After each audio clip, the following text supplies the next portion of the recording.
Hey guys, what's up? Zyflin here, and in today's video, I'm going to be giving you guys a quick rundown on how the new game mode Void Flood works that's coming in Warframe's latest update, Angels of the Zariman. Big shout out to Digital Extremes for giving me early access to the Angels of the Zariman update and for sponsoring this video. You can check out all the details on the Angels of the Zariman update and download Warframe using the link at the top of the video's description. Don't forget to like, subscribe, and let's move on with the video. Void Flood is a new game mode coming to Warframe with the Angels of the Zariman update, where on board the Zariman ship, ruptures are appearing all over. The goal is to mend these ruptures by collecting a resource known as Vitalast that's just floating around the ship waiting to be collected, but it's not as easy as just walking over the Vitalast to pick it up.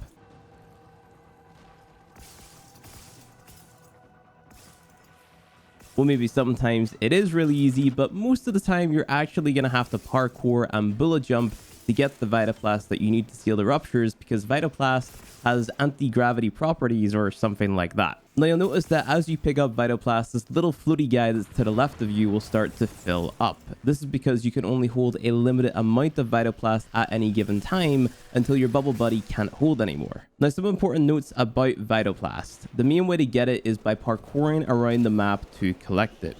Vitalast normally spawns around the rupture that you're trying to seal, so make sure to search the room that the rupture is present in for maximum Vitalast gainage. The best way to earn Vitalast is by keeping your eyes peeled for the big bubbles of it that float around. These larger bubbles are going to appear on your minimap. And the last thing about Vitalast is that the enemies can drop it, but it's quite infrequent. Pillage abilities like Necrosis Desecrate, for example, don't work on enemy Vitalast drops, so it's still worth killing as many enemies as possible. It's just not going to be your main way of acquiring Vitalast. When your bubble buddy is at max capacity, you're going to notice that the Vitalast inside starts to pulsate and glow a little bit brighter. A max capacity bubble buddy will allow you to completely seal one rupture. All you have to do to seal the rupture is stand beside it and let your bubble buddy do all of the work. Now you might be saying to yourself, Mr. Flynn, this sounds like a really easy game mode. What's the catch? The catch is that if you're too slow at collecting Vitalast and sealing the ruptures, this corruption bar on the left-hand side of the screen is going to start to fill up. The more it fills up, the more buffs the enemies are going to get. The enemies are going to get a different buff when the bar is 40% full, then another at 70% full, and a final buff when it's completely filled up. Once the corruption bar is completely filled and the enemies are all buffed up, a countdown timer is going to start.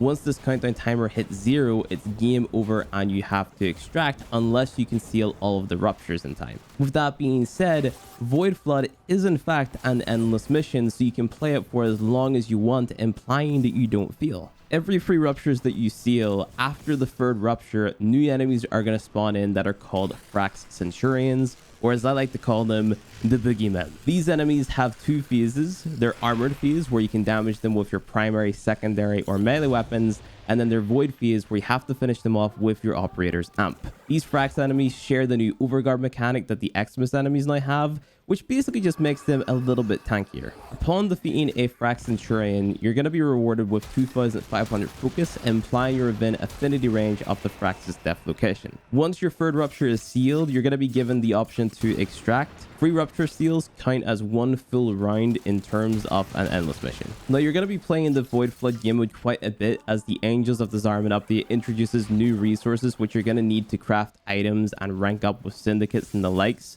So that being said, what type of loadouts would I recommend running? In my opinion, 2 of the best frames to run for Void Flood are Octavia and Zaku. Octavia makes things really easy with her invisibility on her 3rd ability, so you can basically just go invisible, ignoring all of the enemies, pick up the Vitalast, seal the ruptures, and then whenever the Frax Centurions spawn, you can buff yourself up and CC the enemies with all of her other abilities, spam your favorite explosive weapon of choice at the bad guys, and then call it a day. Now, I'd recommend bringing Zaku if your intentions are to stay for a longer period of time in the Void Flood mission, for the simple fact that they have some crazy armor strip potential using their Gaze ability.